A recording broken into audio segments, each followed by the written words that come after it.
We were very lucky in having them talk about two countries so amazingly contrasted as the Netherlands and the States. One in where land is a very rare and scarce commodity, and the other one in which it is not, but both of them having very high populations and much higher degrees of organization, as far as we could see, in their protection of their landscape than we have. Though, of course, it is quite unfair, as we pointed out to Elizabeth. She puts up a wonderful series of charts on her screen, and it all looks as if everything was absolutely, perfectly, precisely organized and arranged, whereas that could, of course, just be the impression that the diagram gives. But that is something that you can explore. So the field is open to you, and away you go. Actually, I'd like to say one thing. The two of us had a conversation briefly afterward, and I want to point out that the similarities between the work that each of us is doing is looking at the sort of underlying economics of what's going on here. That landscape is changing because the economics are changing. I had a very interesting conversation at lunch also with someone else about GATT. And so there, you know, what we're up against in terms of scale is quite extraordinary, and it's different now. But the economics has always been the underlying factor in why we have the landscapes we do, why we have the places that we do. And I think the trick is continuing to try to figure out how those places can work still economically. And we're now, you know, the phrase sustainability hasn't arisen today, but, well, actually you used it, but sustainable development and those issues are part of what we both are doing. We're just angling at it in different directions. Questions?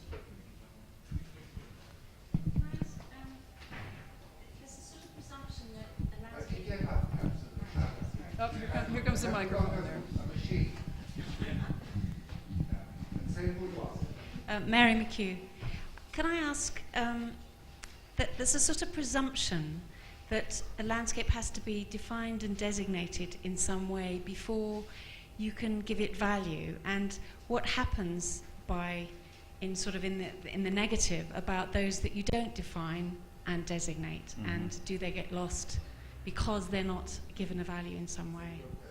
It's a wonderful question. Yeah, the map I showed you from the Belvedere memorandum raises the same question. What is going to happen outside these Belvedere areas? And strangely enough, this memorandum is so progressive in a way that it transcends this question, because it gives a set of rules to address the problems in the dark brown areas I showed on the map. That is all about loving care about the transformation that is going to hit these landscapes, and that set of rules can be used everywhere, and not only in these Belvedere areas, but also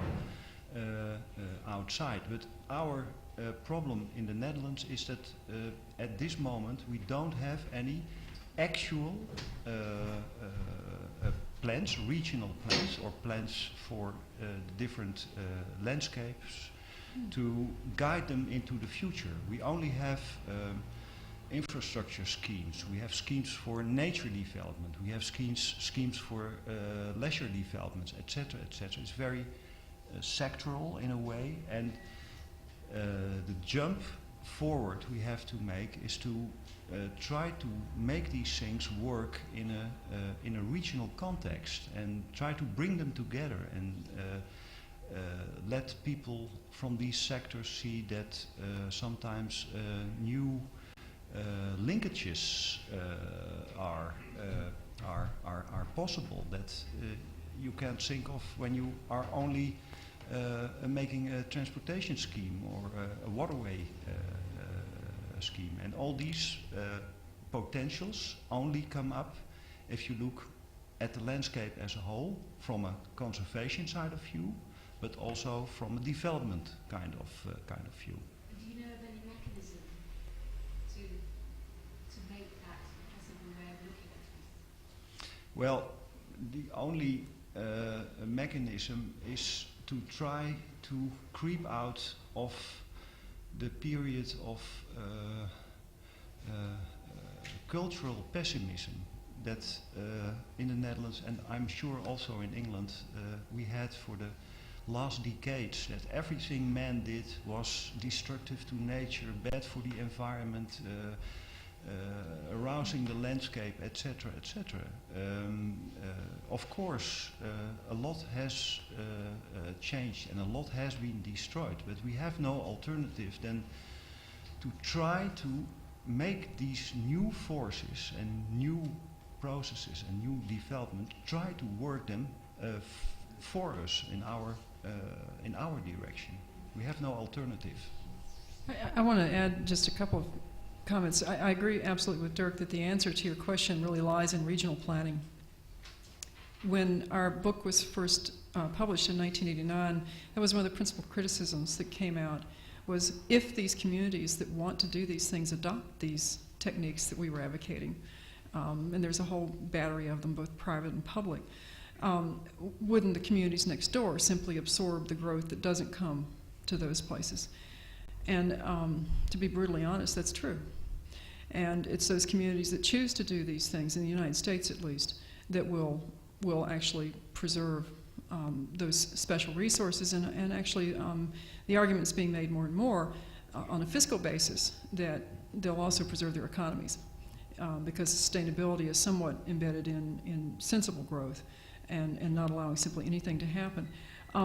I think that regional planning is important, and ideally every community should be within a scheme, a regional planning scheme of some kind, where, you know, the problem we have in our country with a couple of problems with regional planning. One is that we have this rule in many parts of the country that require that every community, no matter how small, support every different kind of use, the whole range of uses. So there's no incentive for grouping some uses that fit better on certain soils and certain other kinds of things and other things elsewhere. And regional planning is somewhat antithetical to the notion that, you know, you're primarily local. I have seen a case, a very old regional planning scheme, it's actually my own community, where it's actually backfired to have regional planning. And that if some of these communities were given more freedom to undertake planning that really does express their values, rather than waiting for someone else to do it for them, that we might actually see more. And so, again, a little bit of a contrarian with my environmental community in the States. The answer is, yes, let's do regional planning. And that's what my degree is in. I believe in it, but I think you have to really be careful that you find some way of keeping the local expression of values, which I think always do exist in any landscape, urban or rural, you know, and bring those forward into a context that allows larger action that does begin to get at the infrastructure questions and the questions of where do you have nature conservation versus where do you have development. And I think the other piece of what's really important that's going on here is that in the States, and I think the pessimism that you speak to is maybe different in our country in that there's a lot of economic optimism, but the pessimism when it comes to development is we don't believe that it's possible to build anything good at all, nothing new.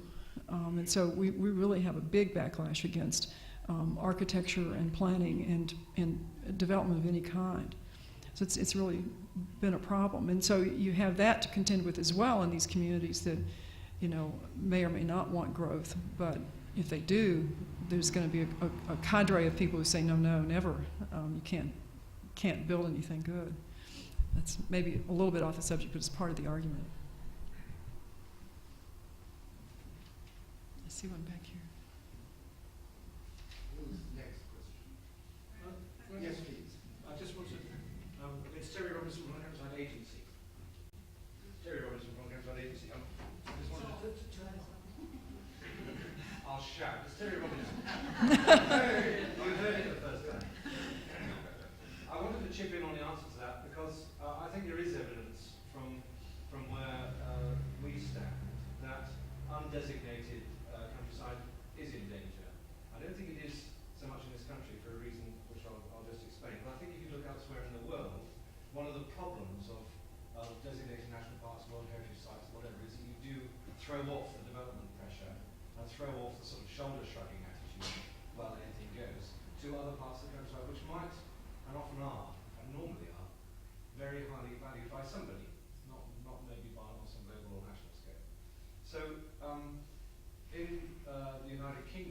certainly have a national policy which dictates against that.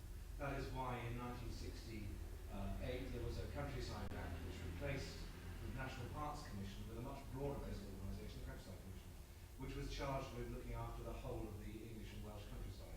And now that has been replaced by the Countryside Agency. And we take, although I am billed as the head of special areas for the Countryside Agency, the Countryside Agency takes a whole countryside approach. We found that extremely difficult. Well, we didn't find it extremely difficult, but we have found it much easier since we introduced a set of techniques based on what we call the countryside character approach, where we have mapped every part of the English countryside and defined what constitutes its character.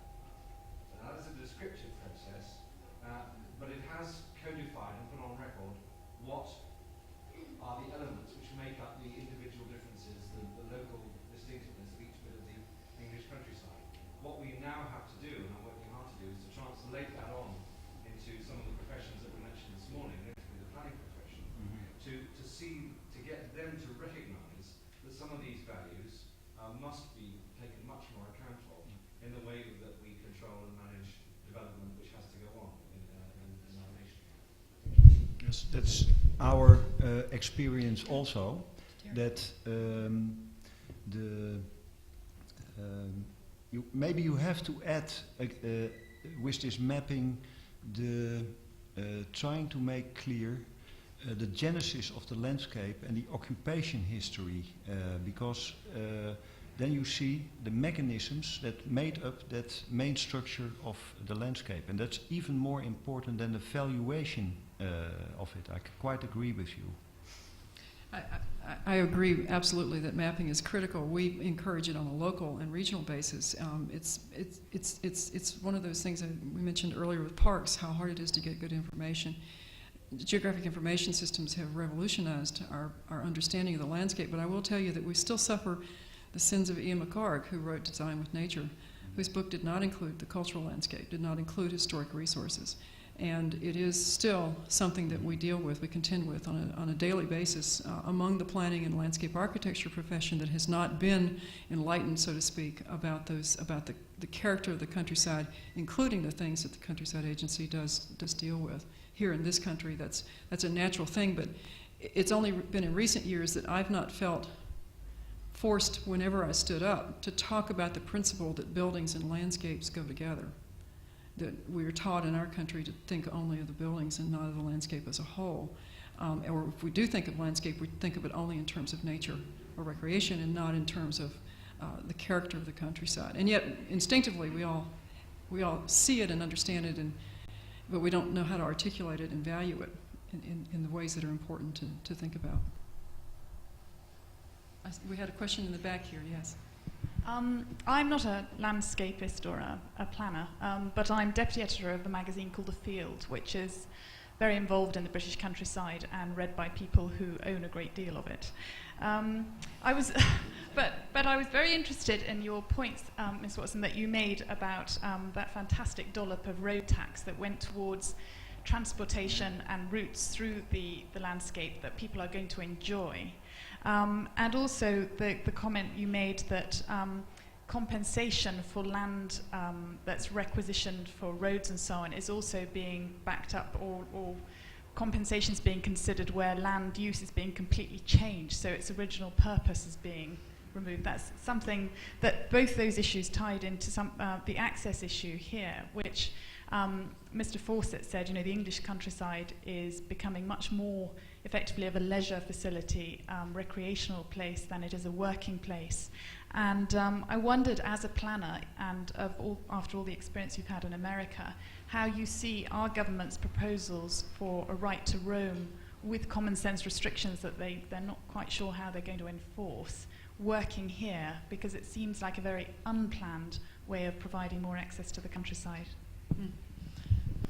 God forgive me for importing an American attitude toward land use that might harm those of us who like to ramble your countryside. But if I get the drift of your question, the issue is that access to the countryside is increasing, and the pressures on the landscape and the owners who maintain that landscape are increasing therefore. And how do you reconcile those? I think that there are two different pieces to your question. One is the funding And the other is how much should a property owner, because he or she owns that property, support those public uses of the property that exist, or perhaps are increasing. I think of the Shenandoah Valley in this context. The battlefield owners, the owners of those battlefields are predominantly private. We're talking about almost 100,000 acres of land in those 10 battlefields. They're quite large, some of them. And that includes both the places where the fighting actually occurred, where the bloodshed occurred, and those places where the battles came up and the battles ended and the retreats happened. It's a lot of land. It's all in agriculture, almost all of it, and it's all almost completely in private ownership. Those battlefield landowners are facing quite a lot of interest in access, and we had to look hard at that. The American tradition, however, is one where people are not welcomed onto the land. There are no rites of passage and none of the things that existed. So our answer is, implicit, and I think in your question, is that we do believe that those battlefield owners deserve additional support. How we propose to do that is through advocacy of, I'm told that you understand the notion of conservation restrictions, which is what I mean when I say conservation easements.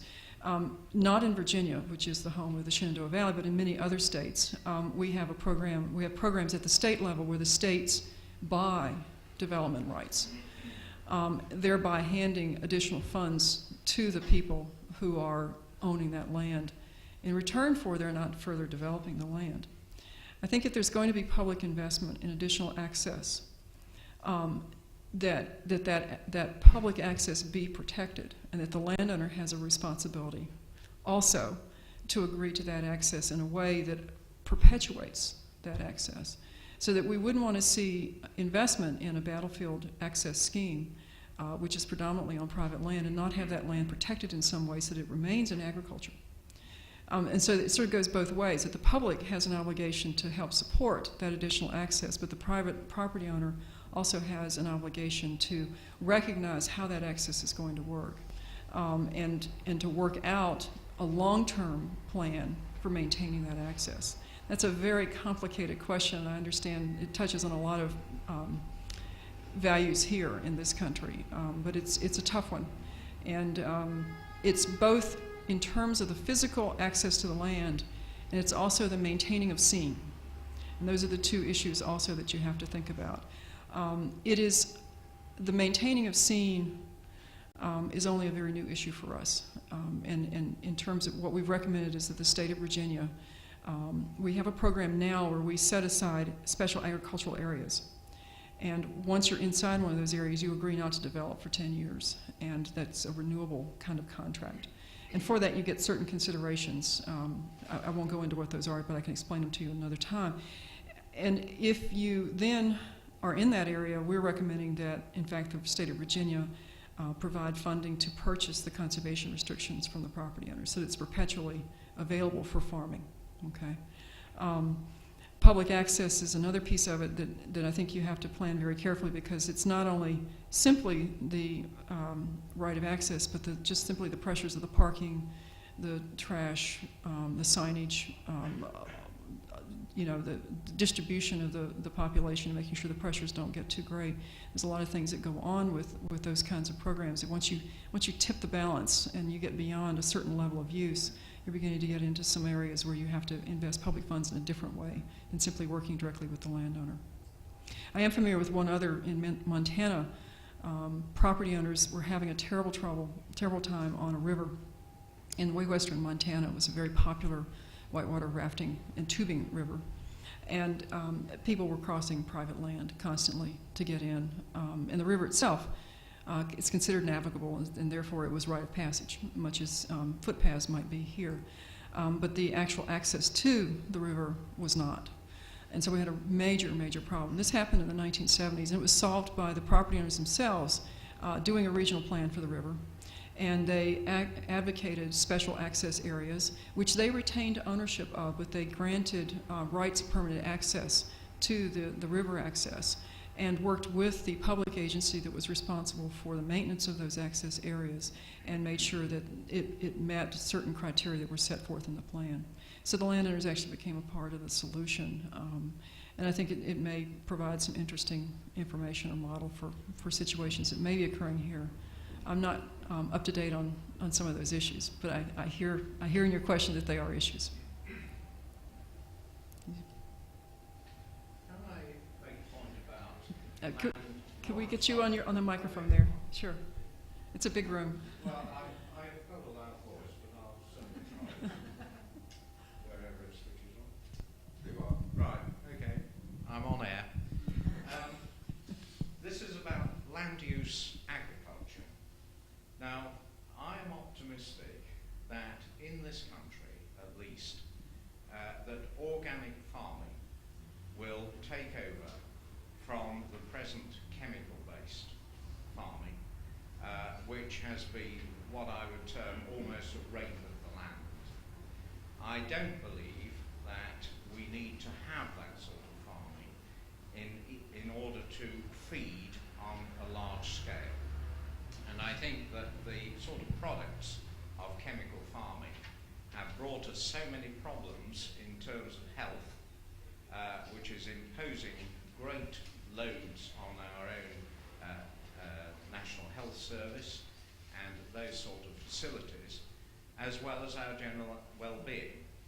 So I'm optimistic that in, I don't know how many years' time, there will be a transcendence of organic farming, which I believe will be more labour intensive, will probably require more land than is being used at the moment. We have this rather ridiculous set-aside policy here, where farmers are encouraged to leave areas almost derelict.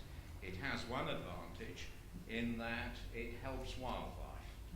But then, of course, there are other ways of helping wildlife, one of which is to leave headlands, as we used to have in this farming, which we had when I was a boy. And in fact, there was no such thing as inorganic farming in the 1930s, 40s, and so on. So that, I think, is going to alter the nature of our countryside. And I think that agriculture on that sort of scale and of that sort of type is going to bring us a rather different appearance of the countryside, and there will be certain other restrictions may come with it, or it may ease other problems that we have. This is your question. Is this exactly what you'll be talking about? It's one of the issues. Oh, I beg your pardon.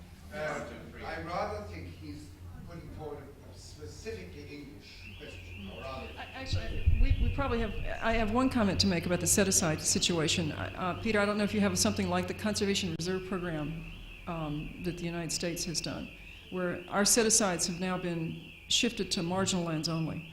And we're beginning to look at permanent schemes for keeping those set-aside lands as wildlife habitat and greenway infrastructure. So if that hasn't, I would think it's a very common sense sort of thing to do. It isn't just set aside any land, which is what we used to do also, but it's really evolved into a 20-year-old system now where we look for marginal lands to set aside permanently. Yes, a short comment on this. Of course, you are what you eat, and when we eat better, we get a better landscape. That's the hope. And always, when you talk about the future of our agriculture, beliefs come in.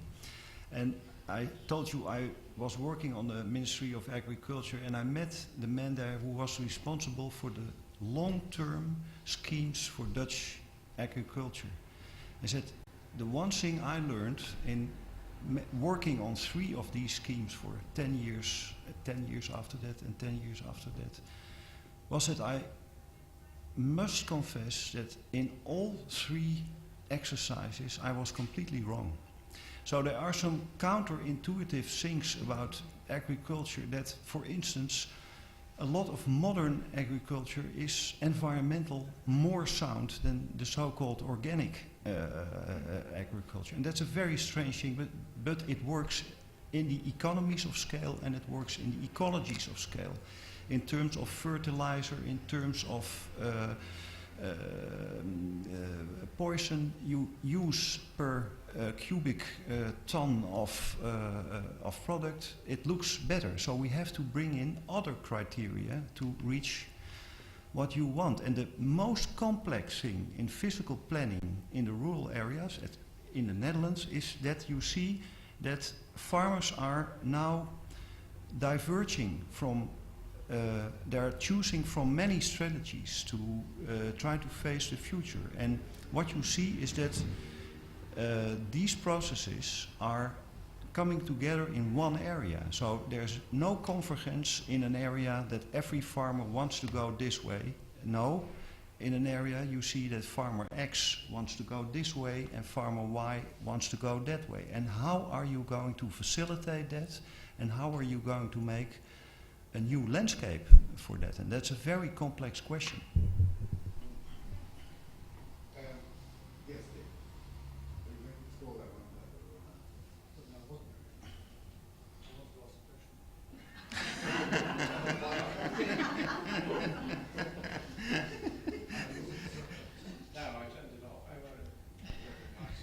It's David Jacques. I just wanted to ask about perceptions of change. Now, you two come from countries that have had landscapes that have changed radically at many points of your history.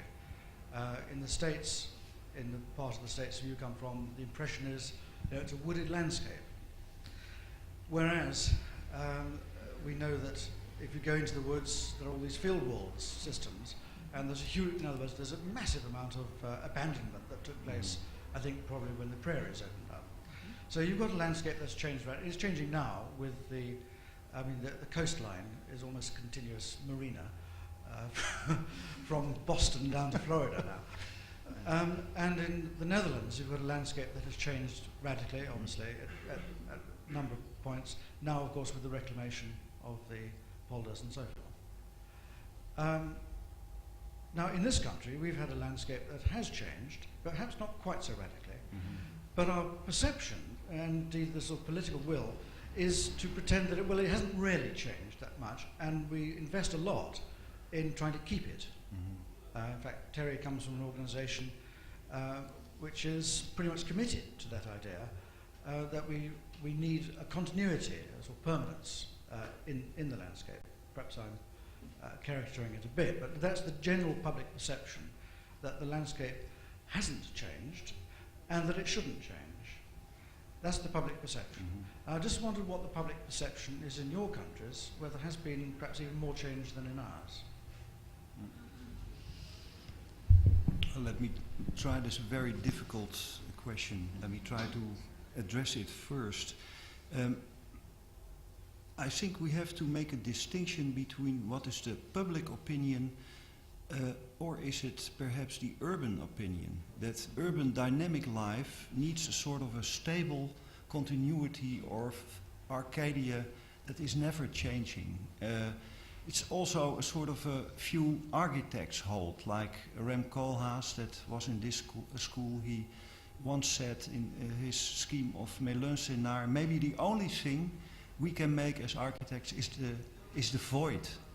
Not knowing that the void in the Netherlands is quite a busy place to be and has been subject to many agricultural revolutions. So I think the most of the public opinion in Holland is also that landscape shouldn't change. And then the strange thing comes in that they don't want to change the 3 times completely changed landscape. They want to fixate the landscapes that were made in the 50s and the 60s. And one nice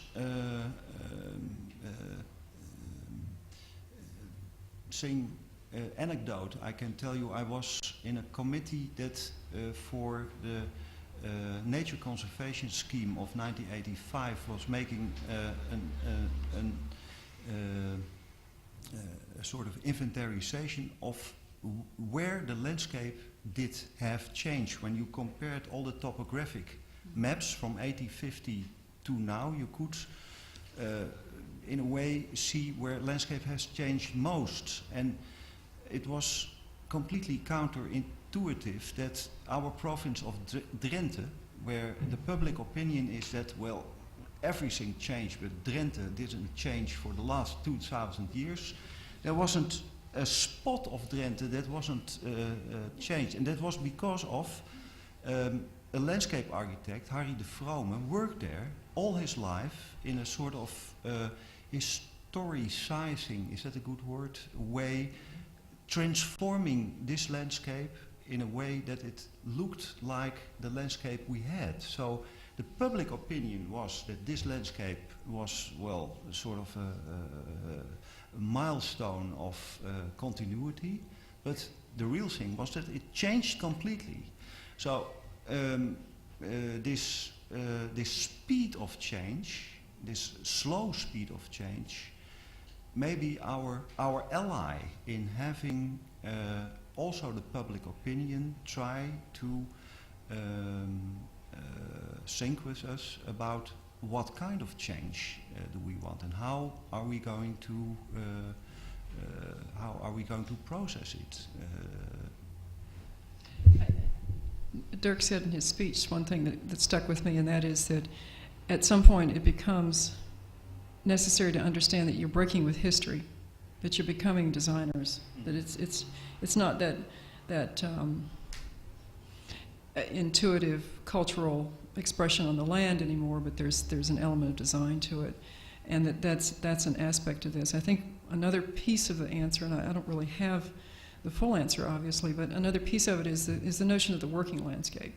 That you may have different things happening on the landscape, but it's still a working landscape, and that should express in some way a level of health, depending on, if it's completely glassed over, I don't know, but that there's that piece of it. But then there are questions that you can ask about the fine grain versus the large grain, and the shape of the fields and the bones of the landscape that still persist, and how do you help that stay in place? I know hedgerows are continuing in your dialogue here.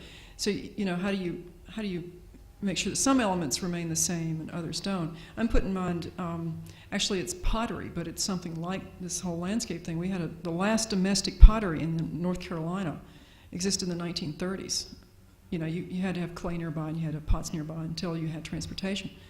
And a couple of professors from North Carolina, from University of North Carolina, discovered this last remaining pottery and helped those traditional potters convert to new markets, new forms, and yet it's a traditional pottery in some kind of weird way.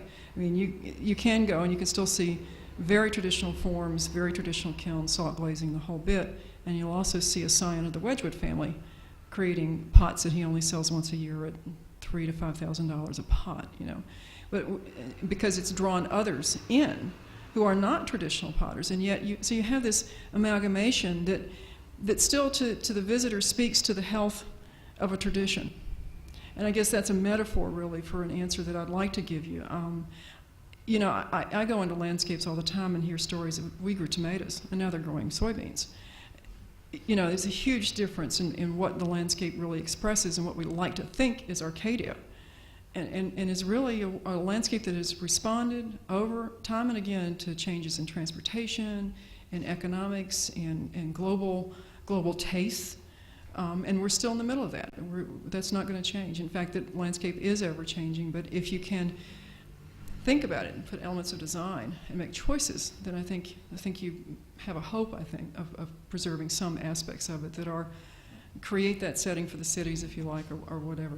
Yeah, but that's the sort of professional standpoint, but what's the public perception about change? The public perception is sprawl. The change is either or. It's a very much a dichotomized expression. We either get our farms or we get our sprawl, and we're having our sprawl. That is how it is seen, and sprawl is bad. Despite the fact that we get cheap consumer goods and some of these sprawling things, that there's this understanding that is bad. But there's not a positive sense in that, I think, in a way that you all think of countryside here. They know that they like to look at farming, but they don't see it as an expression of heritage in quite the same way. Or culture.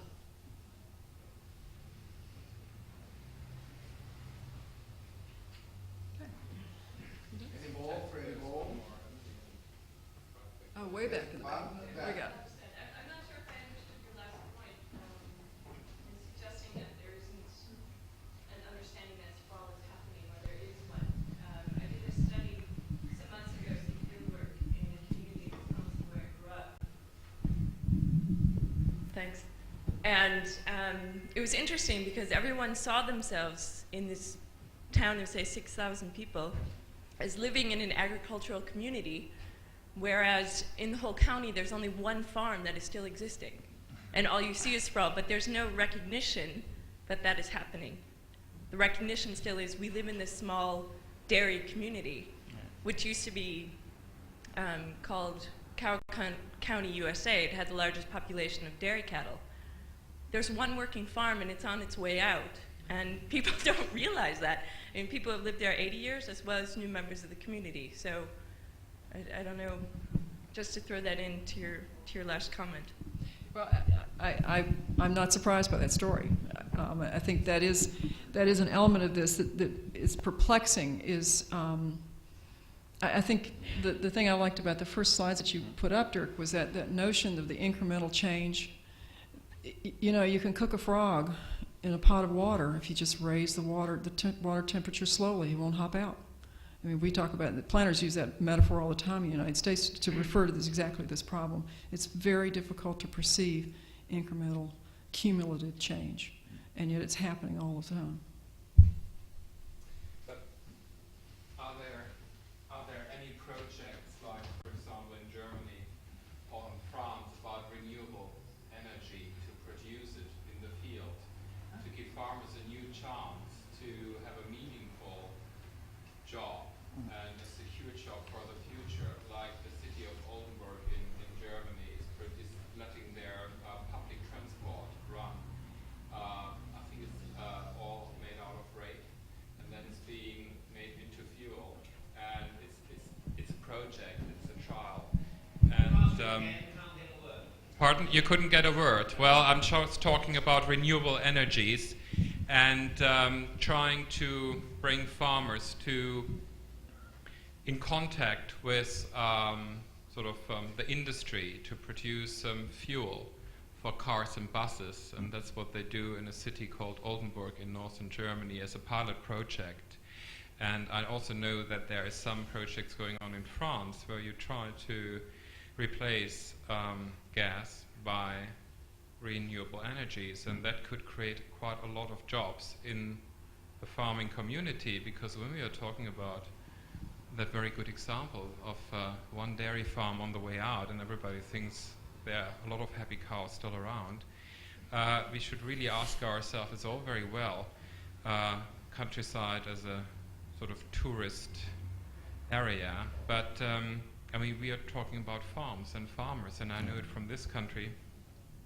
A lot of farmers are giving up every year. There are a lot of suicides because they don't know what to do any longer, because also it has to do certainly with subsidies from the European Union. I mean, this is another chapter of production and overproduction and giving each farmer the chance to choose either pigs or wheat or whatever.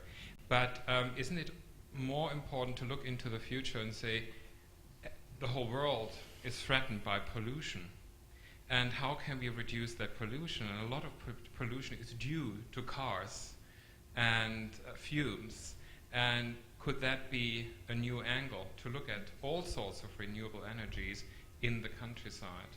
Yes, helaas for the situation in Holland, the land prices are far too high for these kind of schemes. You have the 10 F's, beginning with pharmaceuticals and ending in fuel. In the extra value a farmer can get, and fuel is the lowest at this hit parade of 10. But there are other more interesting developments for the situation in the Netherlands. The Hoekse Waard scheme I showed you was a scheme that is proposed as a scheme for what is called integrated plant conversion, where every plant is being seen as as a possibility to derive every kind of product from the fibers, from the oil, from etc., etc., and then process it, for instance, into fiber for the strongification of steering wheels of your Mercedes-Benz, because fibers are exported to Germany to, in fact, have the Mercedes-Benz steering wheels made stronger, but with biomass instead of plastic fibers. So every country and every ecosystem has its own possibilities, and maybe in the USA or in Brasilia or in France there are possibilities to have things work also for the lowest F, fuel. Yeah, we talk about ethanol in these terms. The corn can be converted to ethanol as a fuel. I guess the comment I have is that that's one of the sort of whole menu of change, organic farming being another, of looking for ways to increase farm income so as to keep farmers farming, because that is the preference culturally, socially, to maintain the land as our population in this world doubles in the next, 50 years or less? And on top of that, then to just maintain the landscape. But I think that the issue that I see out there with these 55-year-old average age farmers who know only dairy farming or soybean farming or something else is, how do you get information into that community and a willingness to change, a willingness to accept new ways of doing things? We have farmers markets and farm stays. I mean, it's all part of the palette of techniques of helping these farms stay in business, balanced against some issues of scale and globalization that are pretty scary. And I think one of the things that I reflect on is the community, the Endless Mountains that you saw here, had a phenomenal agricultural cooperative program in the mid-19th century. When McCormick had invented his reaper and trains were coming on board and all kinds of things were happening to change agriculture into its modern form today. And they formed agricultural societies, Granges and other kinds of names, to study how to do better. And we don't see that in the farming community today. In our country, we have something called cooperative extension that started in the 1930s after the Dust Bowl, in which we were to get more education into the communities. But it's a very stagnant system at this point. It's very difficult for these older farmers who've always done it in a certain way, and the system, which has always done it in a certain way, to help the process of change. We've only just recently seen support for the research in these interesting areas, pharmaceuticals and others. Probably we will see some agriculture changing in that direction. I don't know how soon, and I don't know how much it's going to help. But over time, you will see this, yes. Why don't you take some money away from this big fund you got from the road system and when I to that? I mean, isn't that more important than heritage trails and... Absolutely, but the American population... Shouldn't that have the priority? You can ask that question, and perhaps in another decade, you might see that argument. But the issue there with the funding that comes out of the United States is $600 billion or something amazing. I may have that number wrong, but the scale is just mind-blowing. It's gas tax. It's imposed to build roads. And the road building constituency is unbelievably strong. It is that constituency that is opening China as we speak, that opened Japan some time ago, because our people want to go out and pour concrete everywhere. And that lobby, is the lobby that maintains. I mean, we barely nicked them with the 10%. We did pretty well, I think. But whether we can move off of it's a list of 10, it's a different list of 10. It's a list of 10 different things that money can be invested in. It does not include anything to do with design, farming, all those things. It has to have some kind of nexus with transportation, at least at this point. It's not a general fund. It's a dedicated tax. It's a whole different ball of wax. Well, I think that all the questions lately have been circling round Peter Dixon's subject. So I think we thank you very much indeed for answering our questions, which were fascinating. And now Peter in to talk on his subject and see what he's going to tell us about that. He is director of the National Trust's policies in Georgian Gardens, the director of estates. Director of estates, used to be called the Chief Agent, and he is responsible for the development of policies of the National Trust's estate and its strategic management. So that is a David Long, and he will tell you something about placing it in the context of Agriculture 2000, which is a paper that he and his department have just written. Ted, thank you very much for that introduction. I'm fortunate to live in Gloucestershire, in a place called Cirencester, and I quite regularly travel from a small station, but fortunately a mainline station, to a place called Kemble, to Paddington, which is what I did this morning. And as I was musing about the things that I was going to be saying, looking out of the window, it struck me how very clear it is that a very substantial part of our landscape in the UK is dependent on farming. In fact, I believe the official statistic, and Terry will tell me if I'm wrong, is that over 70% of the surface area of the UK is actually farmed. And as far as the National Trust's land is concerned, the figure is closer to 80%. And I think those statistics alone indicate just how important farming is to our countryside and our landscape in the UK. And I guess it's not necessarily the same everywhere else. Elizabeth will put me right if I'm wrong with regard to this statistic, but I am told in the States that the figure is closer to 30%. Of the area, if one excludes forestry, and we're talking about the production of food. And in the States, as Elizabeth has said, areas can be set aside quite specifically for recreation, leisure, wildlife within the national park areas, and farmland can be farmed and farmed intensively. Whether that's right or wrong is something perhaps we can debate, and Elizabeth already has touched on it. It's simply not possible to take that approach in the UK.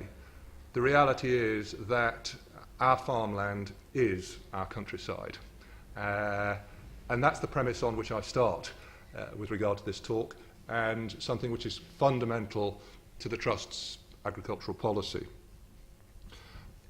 Before I say anything else, let me immediately clarify our position, the Trust's position, with regard to the title of this talk, which is Agriculture Crisis and Cure, which Ted kindly suggested. As far as the crisis element is concerned, I don't think that anybody would doubt that the economics of agriculture in the UK is in crisis. And I'll touch on that in a moment with some statistics. But let's put that to one side for a moment. In terms of the cure, it would be hugely arrogant of me or the National Trust to say that our policies represent a cure, a panacea, which are relevant everywhere. They may not be relevant to the Trust's own property, although we certainly hope that our proposals will provide relief and will point the way forward for the management of the Trust's properties. Whether they're relevant beyond our own boundaries is for others to judge. And of course, whether they're successful at all, only time will ultimately tell. Now, a moment ago we were talking about change. The question was asked, to what extent should we accept change as a factor within the countryside? And Elizabeth referred to the frog, and I've heard that story several times. I think the other part of it is that you can heat a frog up in a pan and it doesn't recognise the temperature's rising, so it won't hop out. If you actually put a frog in a pan of hot water, it does recognise it's hot and will jump out straight away and thus survive. And there's quite an important moral in that for all of us. Change is a constant factor of life in every aspect of our life. and the countryside is no less vulnerable to change, if vulnerable is the right word, than any other arena in which we work. And I would submit that conservationists are increasingly recognising, or need to recognise, that the management of change is probably the key element of conservation. One has to identify what is important, what is significant, what we want to transfer from one generation to the next, and we have to recognise that change is taking place around us all of the time. We need to understand the processes of change, and then we need to try to, as far as we can, either manage that change or manage the way we do things so that the change is regarded as an opportunity that enables us to conserve what it is that we feel is important. And of course, the reasons behind change are legion, but essentially one could categorise them into a number of areas: economic, political, social, cultural, technological, physical, and so on.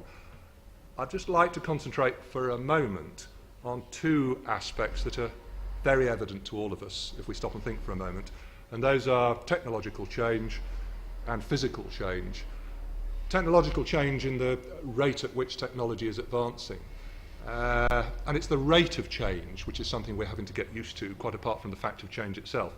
Change has been taking place with regard to technology in the agricultural field rapidly since the agricultural revolution, hugely rapidly since the Second World War. So we're all familiar with the impact of advances, if that's the right word, with regard to chemical use, the extent to which yields have been increased as a consequence of plant breeding, the extent to which fields have become much enlarged as a consequence of hedgerows being taken out to accommodate massive capital equipment, which has been developed on the back of research and development, all driven by the thirst for ever-increasing production. And certainly in Europe, that of course has been driven by the common agricultural policy. So change in agricultural sense is something with which we're very familiar. And the change to the landscape in the UK that's resulted from these technological developments over the last 30 years has been absolutely immense, and I shan't go into those. You're all familiar with them, I'm sure. And we regret many of them now and are looking forward to see how we can remedy them. But it doesn't stop there. If we're concerned about the landscape and the countryside, think for a moment what the implications are of the recent round of licensing granted by the government to the mobile telecommunications operators, who reportedly spent £20 billion on acquiring the licenses. Those licenses require the operators to have 98% coverage of the population by a certain date in the not too distant future. I think it's 2003. I organised a meeting 2 weeks ago with the four main telecoms operators, BT, Cellnet, Vodafone, Orange, one-to-one, together with NTL, the broadcasting company, who have quite a lot of large towers around the country.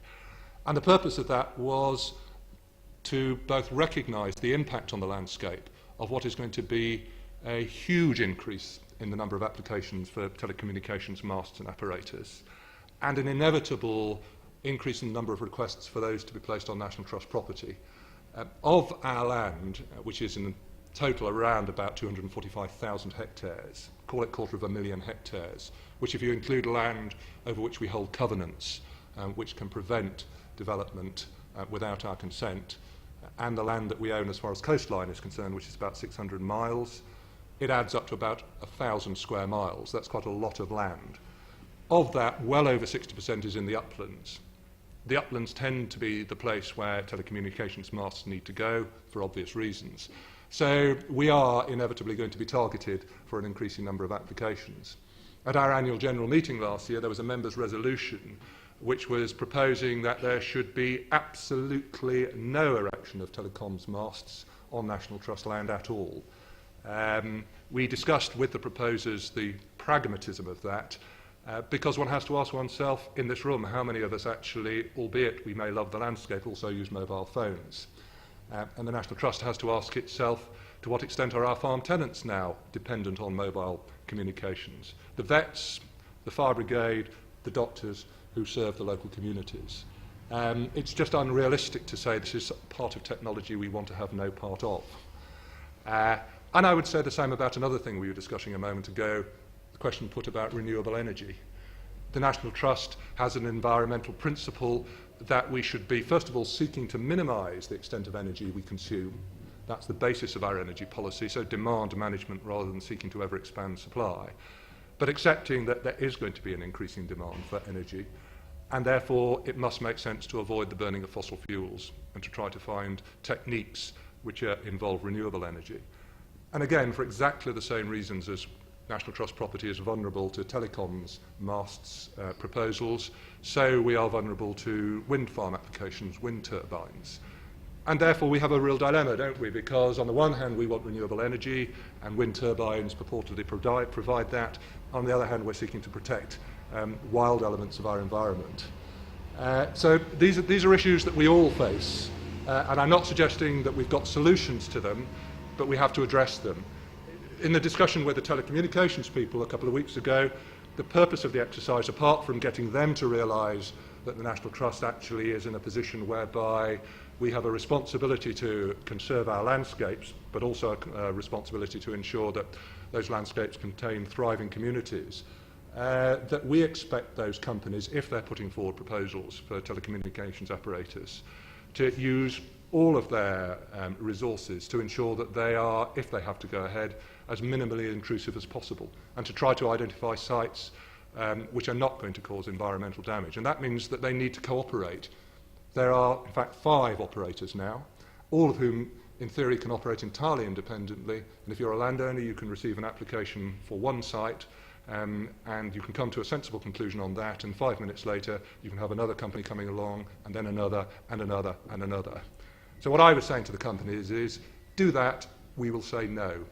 Get together, work out a strategy, identify what your technological needs are, work together with regard to research and development to minimise the visual intrusion, share equipment where you can, do an environmental impact assessment before applying to us, and we'll consider it. And surprisingly, perhaps, they were very open to that suggestion.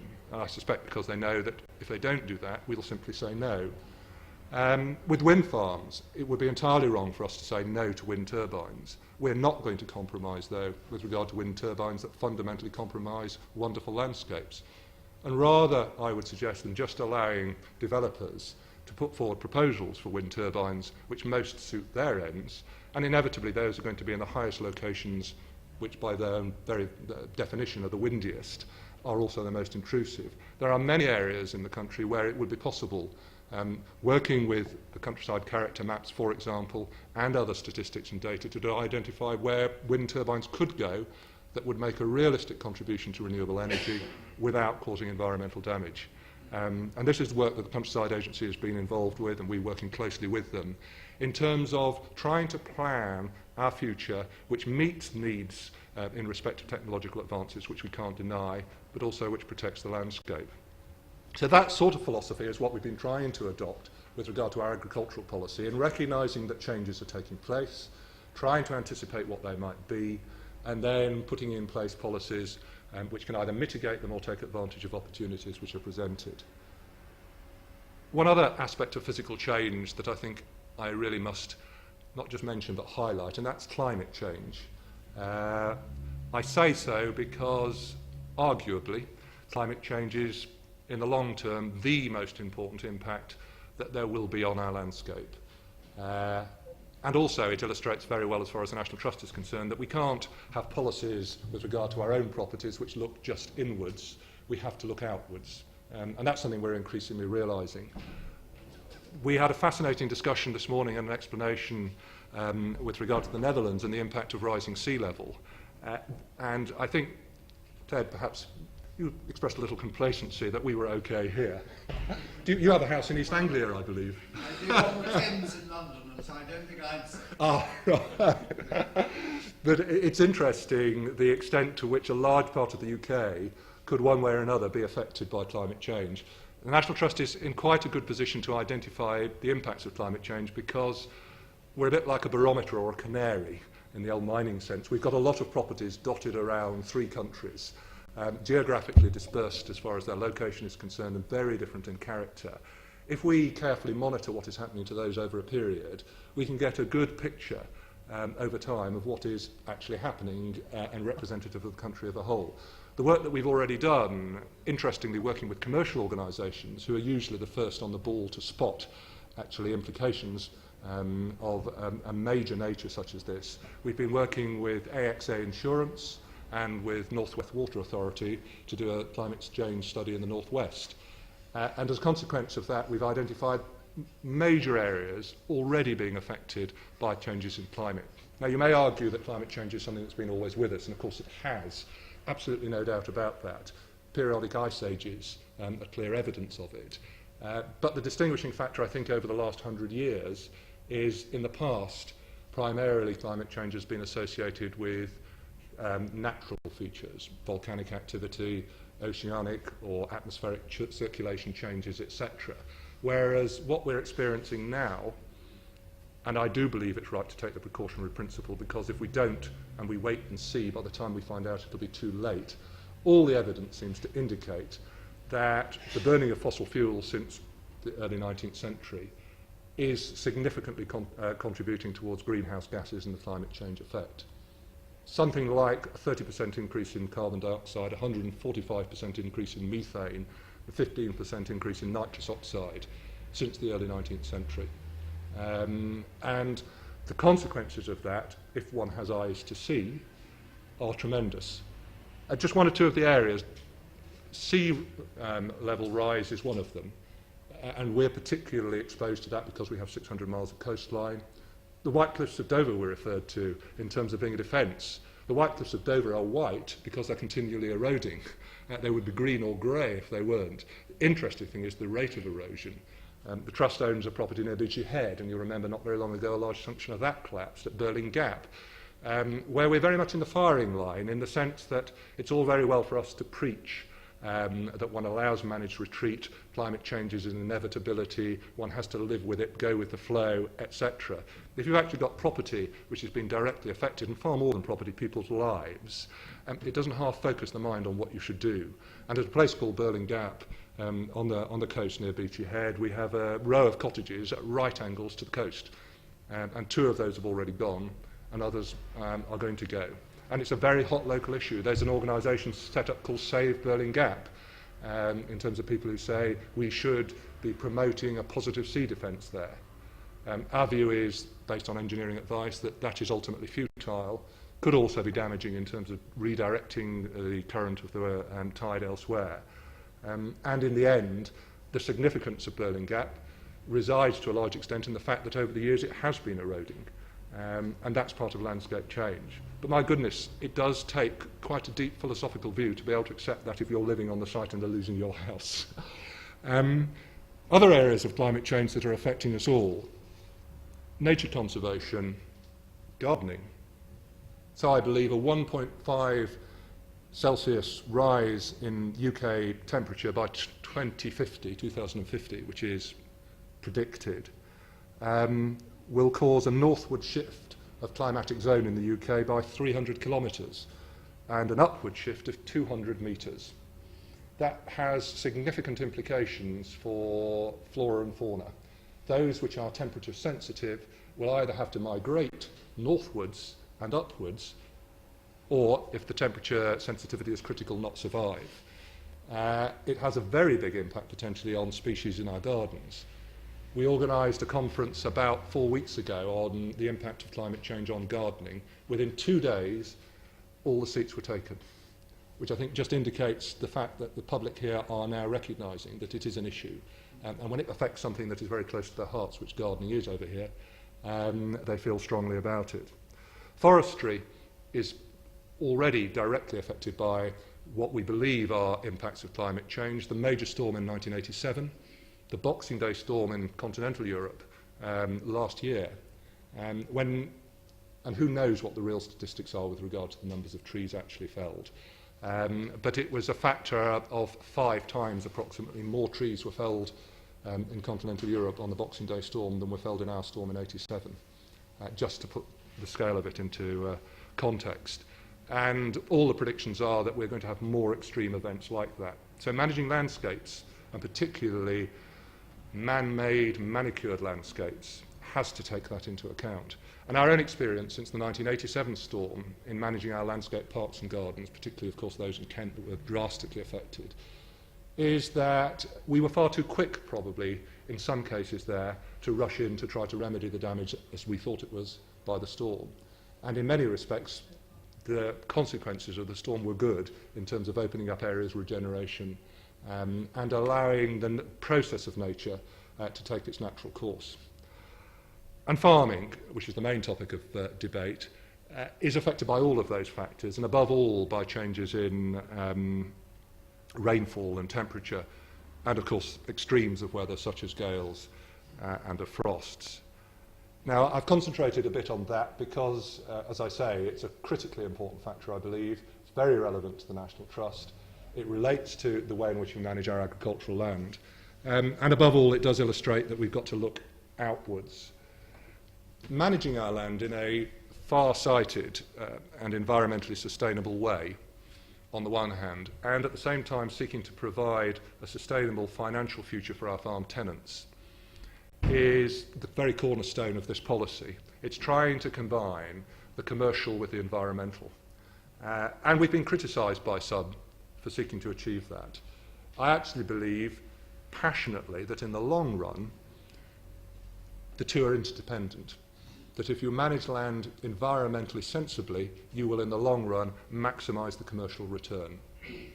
And I think that reflects the increasing demand from the general public and of course the consumer, that food should be produced in a way which is demonstrably safe and wholesome, but at the same time respects the environment and animal welfare.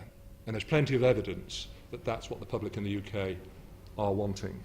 Now, turning specifically to our own policy, if I can use these slides here, just to illustrate, first of all, the context of the National Trust's involvement. Many of you, I suspect, will think of the National Trust with images in your mind such as that, 18th century mansions, and indeed we do have a few.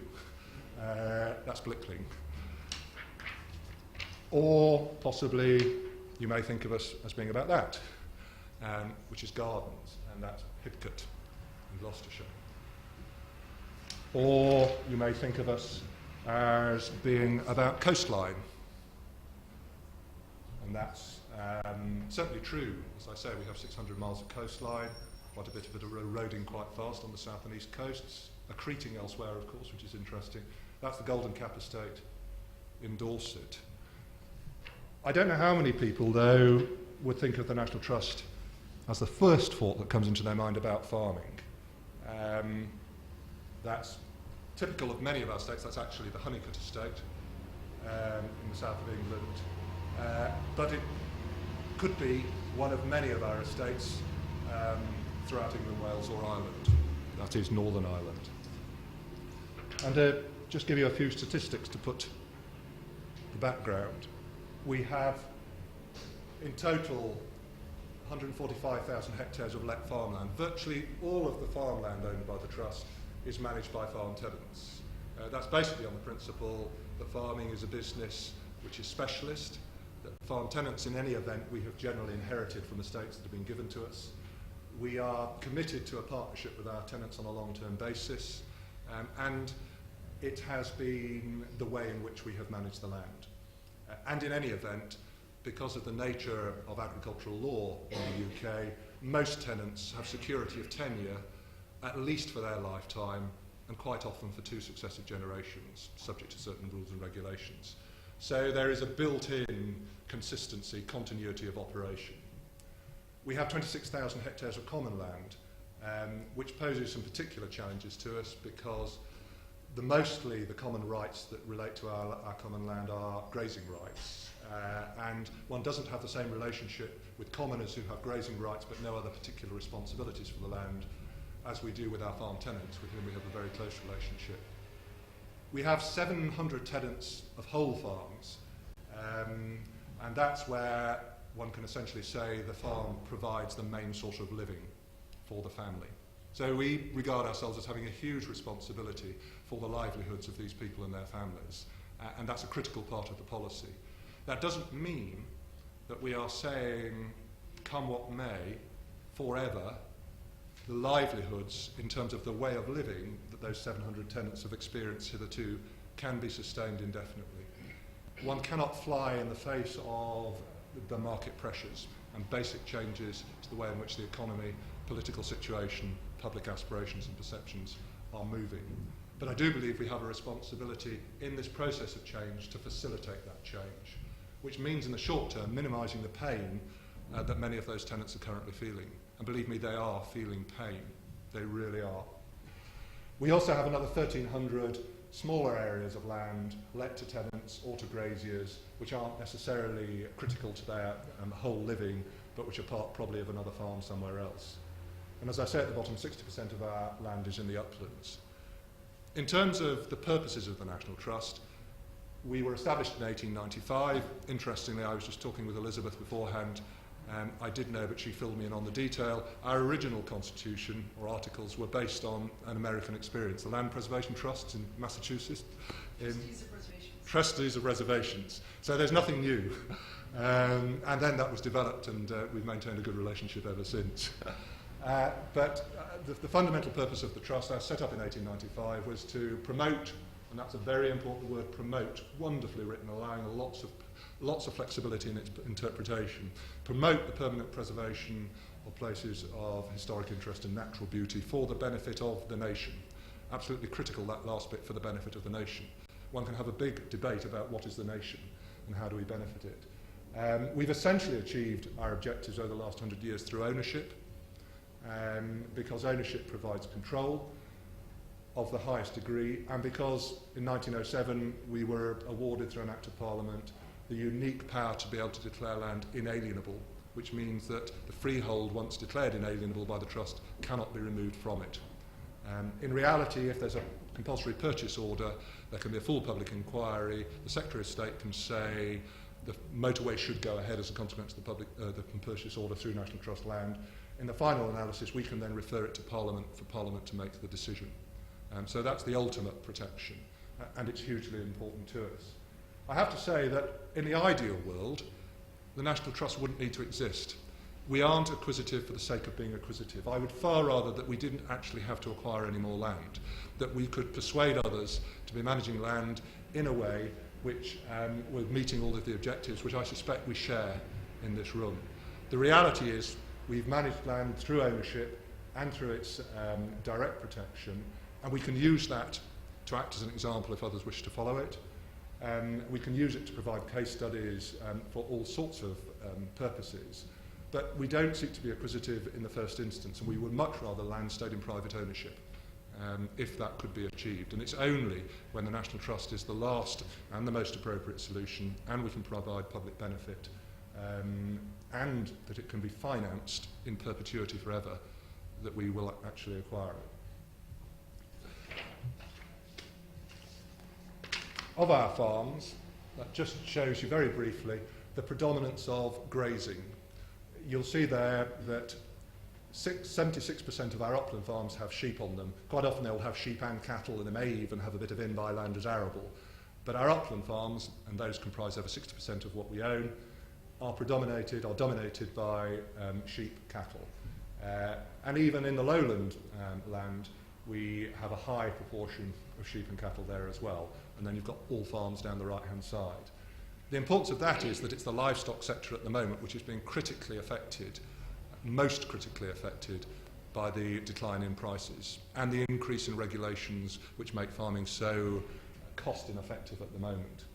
And that's a real problem, because our landscape, as we know it at the moment, is very dependent on grazing livestock.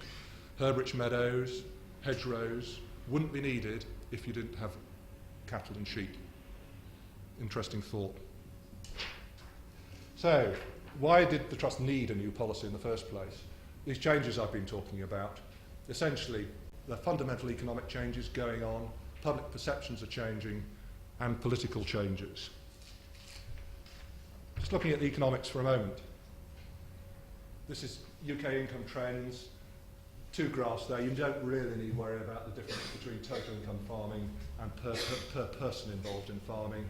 It's the trend that you want to look at, and you can see here a downward trend here, then it's shooting up in 1995. which is very interesting in the context of that was the stage when the green pound or the exchange rate with regard to agriculture and the rest of Europe was very favourable as far as our farmers were concerned. There were particularly good subsidies for production if you were a farmer, and it coincided with high world prices. So that was a bonanza time.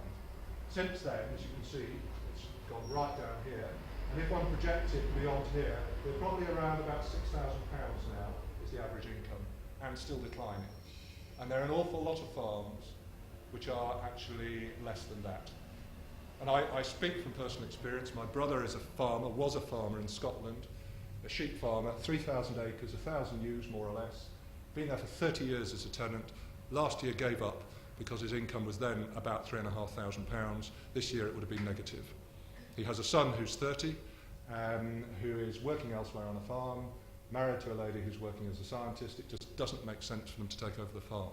That farm's now been taken in hand by the estate in Scotland, and 2 of the hefts, the hills which are highest, are not being grazed at all. This is what is likely to happen elsewhere. We're already finding it on a lot of our coastal land, where the quality of grazing is pretty poor, but it's critically dependent on being grazed to give the balance in flora and fauna, which we believe is important. We are going to end up actually having to pay farmers to farm that with grazing livestock, unless there's a change in that position. And it's just interesting identifying why it is that that's gone shooting down. And to put it into context, it's not just livestock. There used to be a saying, up horn, down corn, up horn, which meant that you normally got in balance. If livestock went down, then grain prices were normally good and vice versa. So if you're a mixed farm, you could survive quite well. What's interesting now is that all commodity prices are down. Wheat used to be 2 years ago £120 a tonne. It's now £60, £65 if you're lucky. That's pretty dramatic if you're dependent on wheat. Combined with declining subsidy payments for production, although those haven't really bitten yet, combined with, as far as livestock are concerned, the sensitivity that we all have, I suspect in the UK now, with regard to what we eat. Somebody said what we eat is what we are. The whole question of genetic modification, BSE, salmonella, has sensitised the market. Concerns over animal welfare, difficulty of exporting calves and lambs, big political movement against that, very difficult for our farmers. And above all, the really big long-term issue, globalisation. World prices, imported, very difficult to compete. Very interesting long-term scenario. Public perceptions. Well, we know about the environmental concerns, all of us. I think we're far more sensitive over here than you have been in the States. You may be catching up in the States. Food safety, animal welfare. You ask in a general survey of the British public what their concerns are about farming, and you'll find that those figure quite highly. And it's not just, of course, non-organic food that people are worried about. It had to happen. Inevitably, if you're producing food organically, you're going to risk E. coli. There's a risk in everything in life. The Daily Mail has made a particular splash of it. But it's just symptomatic of the society in which we live. And there's another Daily Mail one, which of course is the issue over the GM-modified rape seed that's been imported unknowingly, but causing significant problems for those farms that are now growing it. Really significant problems. Partly to do with perception, but nevertheless very real in terms of the potential impact on land prices. If you've got a GM crop grown on your land, you could be depreciating its future capital value. People in future may be suspicious about buying it. They may not be able to convert to organic if it's had GM product in it. And I'd say the real issue about GM foods, there's a huge amount of ignorance, and I'm pretty ignorant about it, but the real issue is that it hasn't been perceived by the British public to carry any significant advantage whatsoever, and lots of potential risk. So why have it? Monsanto, who were the company who were proposing GM-modified rape, essentially, got it wholly wrong when they thought that they could persuade people over here that by slick marketing we'd be fooled. And we need to recognise that in terms of what consumer demands are. And we have to adjust our farming policy to produce a product that the consumer is confident in and will buy. Political change. Common agricultural policy reform can't come soon enough.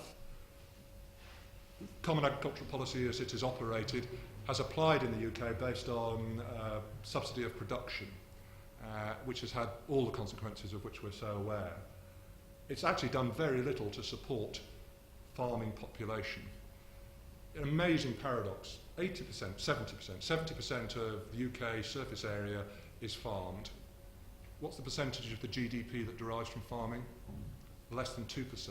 What's the percentage of the population that's actually involved in farming?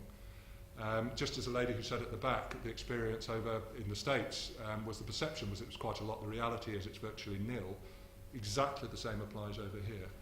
We've become capital intensive, labour extensive, and it's not done anything to support the agricultural workforce.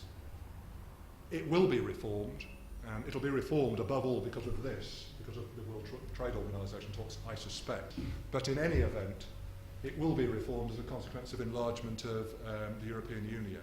The current budget, which supplies, of which the Common Agricultural Policy takes over half of the whole European budget, is unsustainable, particularly when you add another 6 countries, especially from Eastern Europe. So the Agenda 2000 talks and proposals in terms of reforming CAP are only just starting. The Trust's position is that we should actually move to a situation where 50% of all CAP support is delivered towards good environmental and socially appropriate support as opposed to production support. Our own agricultural policy, well, we heard a little about that this morning, not a lot. We all wait, I wouldn't say with bated breath, for the Rural White Paper. Very interesting trailer to that in the Performance and Innovation Unit report, which is the Cabinet think tank report, which came out some months ago, in terms of impact potentially on the landscape of government policy. It was suggested there we should consider taking away the planning designation, which has been enjoyed since the 1940s, whereby what is called the best and most versatile land, which is the most productive agricultural land, there is a presumption that it shall not be built on. The think tank questioned whether that was sensible at a time when production isn't a prime public concern, but environmental and landscape and other issues are. The other proposal was that farm buildings should be have a presumption, possibly, that they can be converted into light industrial use instead of having to go through the planning process. Those are 2 issues that the National Trust has expressed concern about. The first one, because who knows what the situation will be in 10, 20, 30 years' time with regard to the need for production of food. And if we take away that designation now, which protects productivity and highly productive land, if it's built upon, it's irreversible, and therefore the ability to produce in the future could be very short-sighted. And as far as the designation of buildings are concerned, yes, we wholly support the need for sustainable development in the countryside, for converting farm buildings where that's appropriate. But if it's actually removed totally from the planning system, there's got to be something else put in its place to ensure that due care and attention is taken to the contribution which these buildings culturally and historically make, as well as scenically, to the landscape. And the World Trade Organization talks are perhaps the biggest issue of all, the whole question of globalization. Does it make sense for us to be importing beef from Argentina grown on the pampas? I don't know. But it's happening and it's undercutting our prices. Does it make sense to be importing potatoes from Egypt, beans from Kenya? Is it helping those countries actually in the long run? In some cases, probably not. Shouldn't we be seeking to produce our own goods here, which are distinctive and which have a premium attached to them as a consequence of that? Is the British public in a position yet to accept that they've got to pay more for their food? These aren't questions we can answer, but they're certainly ones we wish to ask. So, in terms of the need for a new policy, clearly, with all this change going on, we have to take stock, and we need a clear set of policies to guide ourselves, and above all, to help our tenants. The process that we've gone through in undertaking this review and the ultimate policies that have resulted, we started in July 98. We looked at the current issues then. It was very clear what was happening with reform of agricultural policy. We could foresee what was happening with regard to globalisation. The impact on prices was already evident. All of these other changes were coming to the fore. We started with an internal process, our own staff, our committees. We then went external, particularly important. All of our regions, and the Trust tries to devolve its management as much as possible to our regions and to our properties. We asked them to consult with our tenants to get feedback from them. We had formal meetings in terms of groups of people in the village pub or in the village hall with our farm tenants, or we met them individually, and a lot of partner organisations that the Trust work with, external organisations, we obtained their views as well. And as far as the policy itself is concerned, the first principle that we based it upon is that we are here to provide benefit to the nation. The land that we hold isn't farmland just for the sake of producing food, it has to be more than that. And that was something that we analysed quite carefully. Secondly, everything that we do, we seek to base on our environmental principles, which we signed up to a couple of years ago, and they are essentially, first of all, that we should strive, wherever possible, to ensure that our own actions don't adversely impinge on the environment. Secondly, we should strive, as far as we can, to ensure that external impacts don't adversely impact on the Trust's own holdings. And thirdly, we should strive to ensure that whatever we do is a good example of good environmental practice. Fine words, you may say. It's actually quite difficult for an organisation like the Trust to preach those and then find that we're not practising them, because it's wholly inevitable with over 1,000 properties spread over 3 countries that whatever you may aspire to, you're not achieving at the moment. In a way, I think probably it's perfectly reasonable for us to aspire to them, because it strengthens our hand if we can say, yes, it's quite painful for us to sign up to these. For example, with regard to transport to our properties, we're critically dependent in terms of income from people travelling to our properties by car and paying an admission fee. Yet we are aiming to reduce the number of people travelling by car by 20% by 2015. And we've really got to work hard to achieve that, and there'll be some pain involved in the process. We know we aren't there yet. There are lots of other areas where we aren't certainly as white as we would like to be, but we aspire to achieve that. And I was particularly interested when Elizabeth spoke earlier on, when she said that there seems to be a separation in the States between those organisations which are land preservation organisations and those which are environmental bodies. And I can recognise that distinction, and one can look at it in the UK. You've got organisations like Greenpeace and Friends of the Earth, and then you've got the Trust, who've been solidly regarded as being about 18th century mansions and preserving what might be seen to be vested interests, but certainly very traditional interests.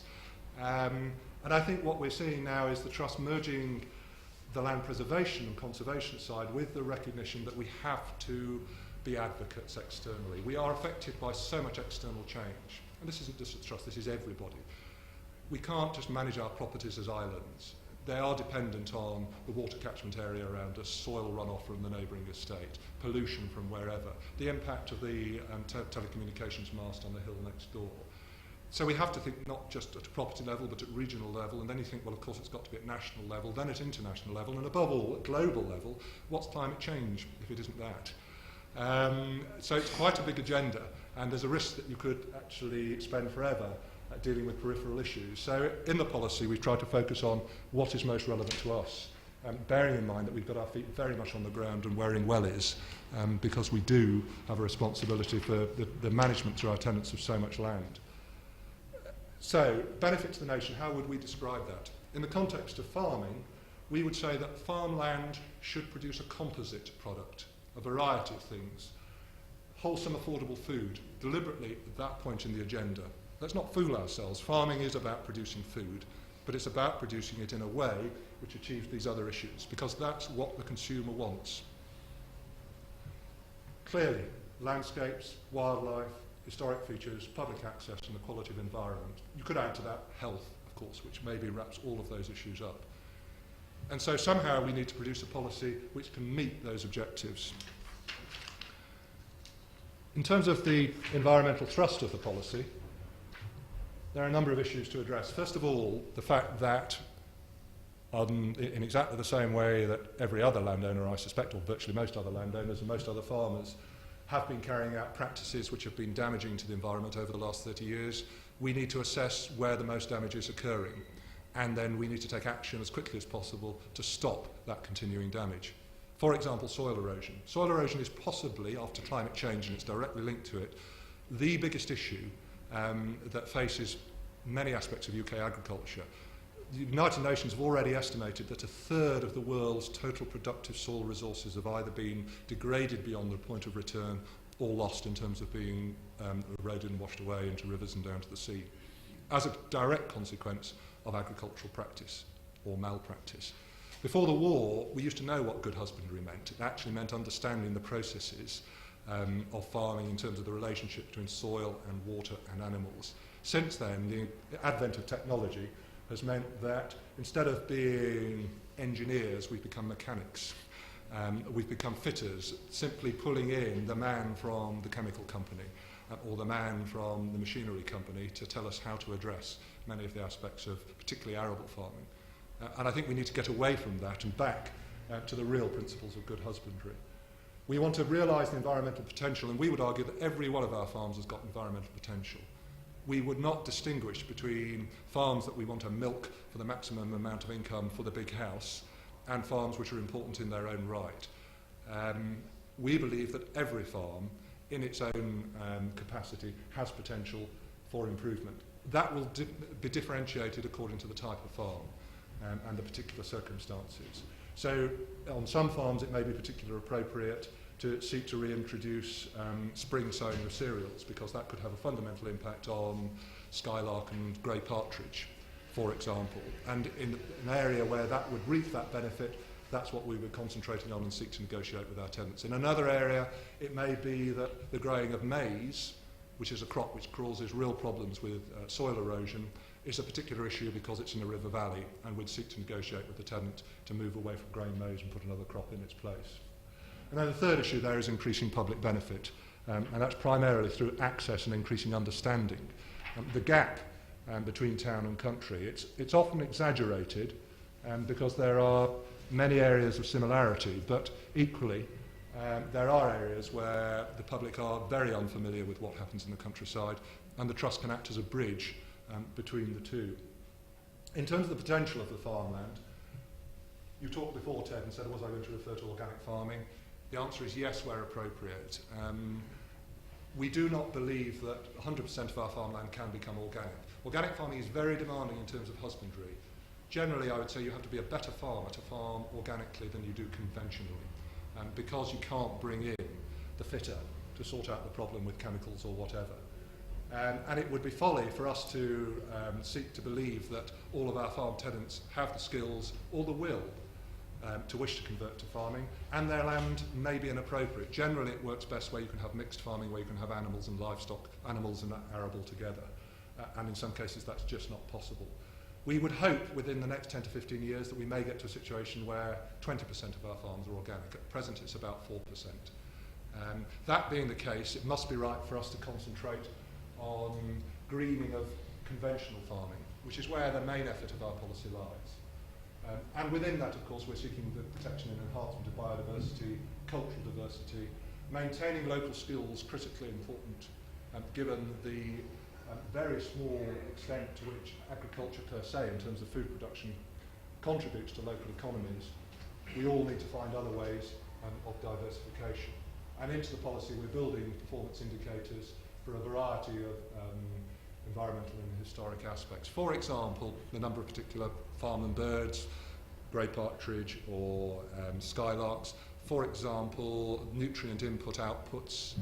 For example, extent of public access, where we're seeking to increase that. Trying to get a grip in terms of measurable outputs as far as that's possible, but always recognising the dangers that it can be associated with trying to measure too much.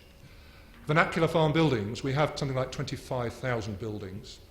Our policies here, we have a presumption in the favour of preserving vernacular buildings. Critically, we have to ensure that we know what we've got, so surveying is vitally important, but then recognising that there can be appropriate alternative uses, and we ought to be positive about that wherever possible and assist our tenants. We have a lot of tenants who are carrying out bed and breakfast, a lot of diverse enterprises where the trust has paid the capital input for the tenant to undertake that. And in fact, those tenancies are doing quite well, and that's very heartening to see that the work that we've done over the years is now starting to bear fruit. And in some cases, buildings, yes, they should be demolished if their significance isn't particularly great, or if there's not going to be any future use for them. It may be appropriate to demolish them, but certainly before doing that, we need to be sure what we have and what we'll be losing, and we need to record what's going. New farm buildings.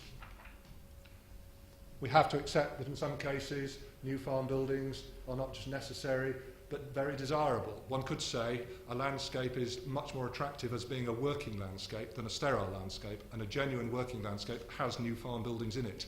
It's thriving, it's dynamic. And I have to say I support that view, providing they are sympathetic in terms of their location and design with regard to the landscape. So we're in the process of working with, a lot of work's already been done by local authorities and national parks about design principles to integrate new buildings into existing farmsteads. But it's quite clear that that's going to be a big part, not just of our agenda, but that of a lot of other landowners as well. And our investment decisions as far as new farm buildings will be based on environmental considerations, not just financial. So not just the return that the tenant would get from that particular enterprise, but being aware of what the environmental implications are. Farm viability. What's happening to farm size? Are they going bigger, more intensive? Is that desirable? Well, the inevitable market consequence of what's happening at the moment is farms will get bigger in order to spread fixed costs. That isn't necessarily something that we wish to see with all our holdings. In some cases, it will be right. In others, what we need to do is find alternative ways of providing income in order to maintain the family unit, because there's a particular cultural significance. Say the Lake District, where we own a particularly large area of land. Many of the small farms there are wholly uneconomic in the long term if prices stay at the current level. We have to consider whether it would be right for many of those to be amalgamated, and you lose the skilled labour that's associated with them, or whether we ought to be trying to find other ways of producing income to maintain that skilled labour on the land. And our general view is that wherever possible, where it's appropriate, we will try to maintain family holdings. To do that, we have to be positive with regard to marketing and produce. So promoting local and regional distinctiveness, seasonality, wholesome food through environmentally sound farming practices, local marketing, local processing. An area where we've been particularly strong in advocacy is pressing the government not to shut abattoirs. Abattoirs are absolutely critical for a variety of reasons. Certainly in terms of being able to produce local meat, you've obviously got to have a local processing facility. It's good in terms of animal welfare, obviously not to be transporting animals long distances. And in terms of local butchers, etc., which are all part of the community. All are dependent on this, and they are so threatened by regulation and costs at the moment that they're going out at the rate of something like 5 or 10 a week up and down the country. And we're actually in the process of setting up we're carrying out a feasibility study right now of establishing an abattoir in the northeast, and also setting up a mail order system. We're already working with our tenants to help them through internet, etc., in terms of mail order, but possibly running our own shops as well with farm produce in addition to our existing shops. And wherever possible, National Trust enterprises, which run our restaurants, ensuring that they're selling local produce. At the moment, they sell 60%. We want to increase that to closer to 80 to 90%. How are we going to achieve all of these things? Working closely with our tenants, absolutely critical. It's no good us telling our tenants what to do. They're in charge of the management of their farms. They have to be persuaded that what we're suggesting is worth listening to. Whole farm planning is a critical part of the process. We spent